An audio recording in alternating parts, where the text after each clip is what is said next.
began in a small northeastern mountainous village where old marriage practices were still in existence. Sumi was a beautiful girl who was blessed with great talents. Needless to say, the girl always got involved with the village men flirting with her, but they all shook their heads in boredom and quit as soon as they heard about the bride token. Those who wanted to marry the girl must be born from a wealthy and noble family. Only that way could they get the nod of approval. The bride token was up to 20 ounces of gold. Jiro, a young man who came from a deprived background, was told he'd never have the chance to marry the girl. In the village, there was also a young man named Kento who was head over heels in love with Sumi.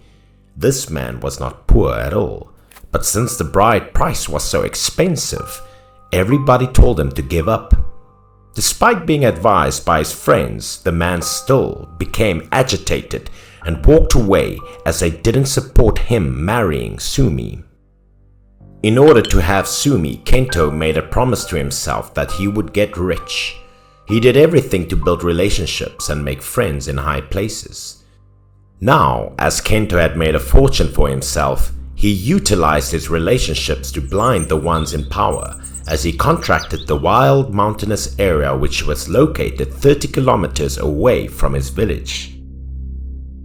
Ever since that day, large trucks were seen consecutively commuting to the area on a daily basis as they exploited the soil, stone and wood to depletion. After 3 years of being involved in illegal activities, the man eventually became affluent. Kento couldn't be more confident upon the day he returned home. He quickly went to see his friends, asking about Sumi.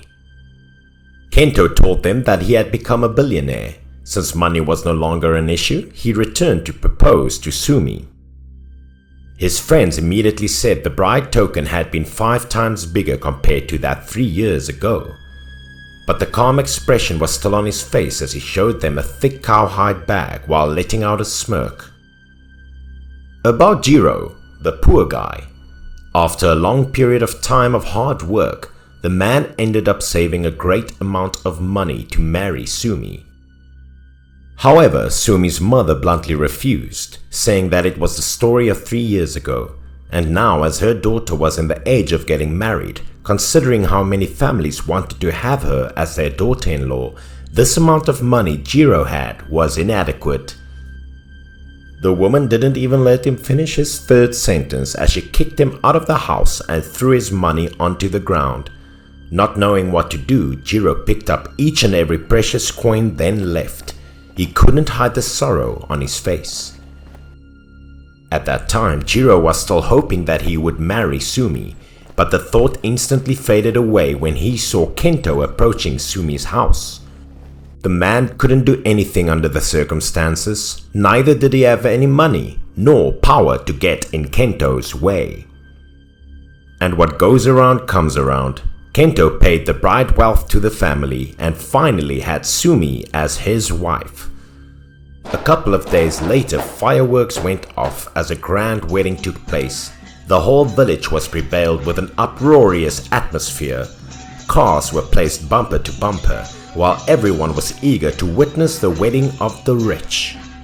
According to traditional conceptions, children must be completely obedient to their parents, thus Sumi had to obey them.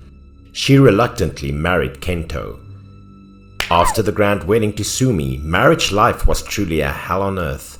Kento unexpectedly turned out to be a brute. Since Sumi was always in a gloomy mood, she often got beaten by Kento, but the woman couldn't do anything but held her tears and suffered. One day as Sumi returned home from the market, she encountered Jiro. At that moment she could only greet him from afar, then continued to go home. Unfortunately, her actions were seen by her husband, Kento. Being filled up with jealousy, the man intended to harm Jiro.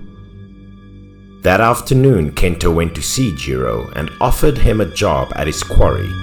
Jiro immediately agreed and rejoiced as he was in need of earning money to pay his way. 2 days into Jiro's work at the quarry, many police cars were seen passing through the village.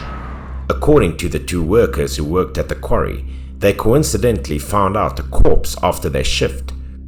The 2 were frightened, as occupational accidents often happened at this mine.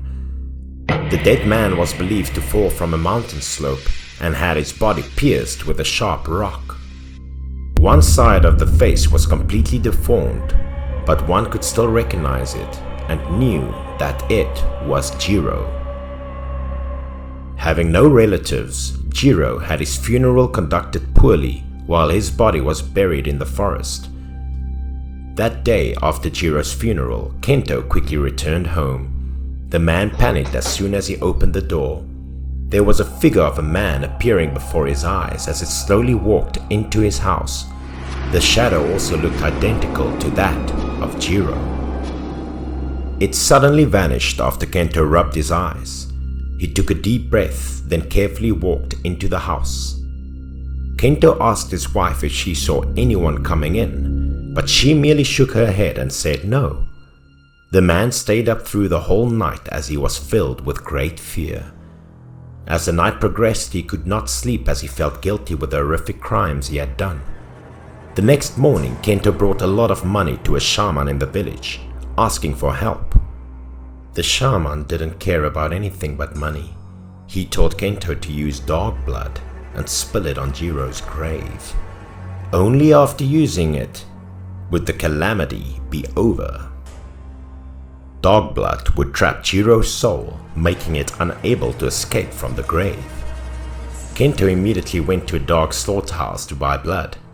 The owner brought out a bucket that was filled with dog blood to Kento. After getting what he needed, the brutal murderer went into the forest, searching for the spot where Jiro was buried. Without hesitation, he poured the bucket of blood over Jiro's grave, causing it to be covered in red.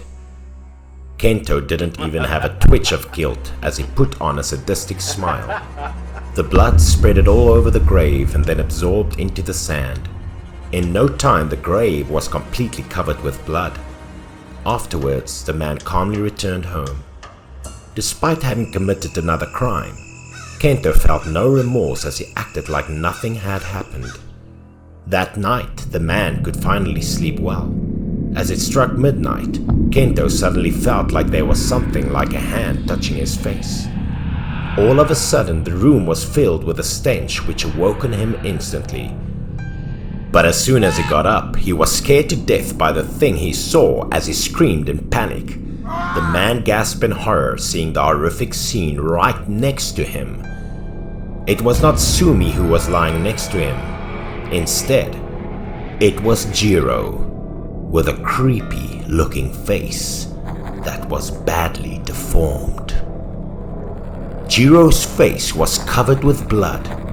He looked at Kento whilst putting on a ghostly smile. Kento tried to regain his composure. He rubbed his eyes constantly and then saw Sumi's face again. Seeing the scared and anxious look on Kento's face, Sumi wondered what had happened to him. Kento recounted the scary incident to Sumi, but she seemingly didn't believe it, as she thought it was probably him having nightmares, hence ignoring him and continuing with her sleep. Kento really wanted to have an explanation, but was soon afraid that Sumi would find out he was the one that killed Jiro. Unable to share with anyone, Kento went out for a walk to reassure himself. However, as the man was still in bewilderment, a series of bizarre things continued to happen in the restroom. As Kento was smoking cigarettes, he suddenly noticed a shadow passing by the wall, which instantly caught his attention. As the man looked up, he was startled by the thing in front of him as he let out a fierce scream. Out of nowhere, a demon covered in blood appeared on the stone wall. It rushed towards Kento while reaching his hands to him. Having no time to think, Kento pulled up his pants and ran for his life. The blood-covered demon turned its gaze at Kento. It seemed like it was Jiro who had transformed into a devil to take revenge on him. Hearing the scream outside, Sumi got out of bed and rushed outside to check. only to find out that Kento was gripped by fear. Kento told his wife that there was a demon chasing him, but when Sumi looked around, there was no one in sight. Sumi had a premonition that her husband was trying to hide something. She asked Kento if he had committed any wrongdoing. The utter silence took over the place. Kento didn't burst a single word, then stumbled into the house. Ever since that night, there wasn't a day gone by without Kento feeling insecure and anxious. The man had an impression that the demon was still there, watching his every move. Feeling scared, Kento locked himself in the room, not eating anything, and soon became emaciated. Being haunted with his sins, Kento was always in a state of fear, which gradually drove him crazy.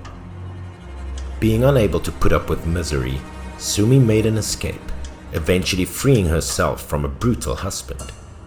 It was not until a year later that Kento appeared at the police station.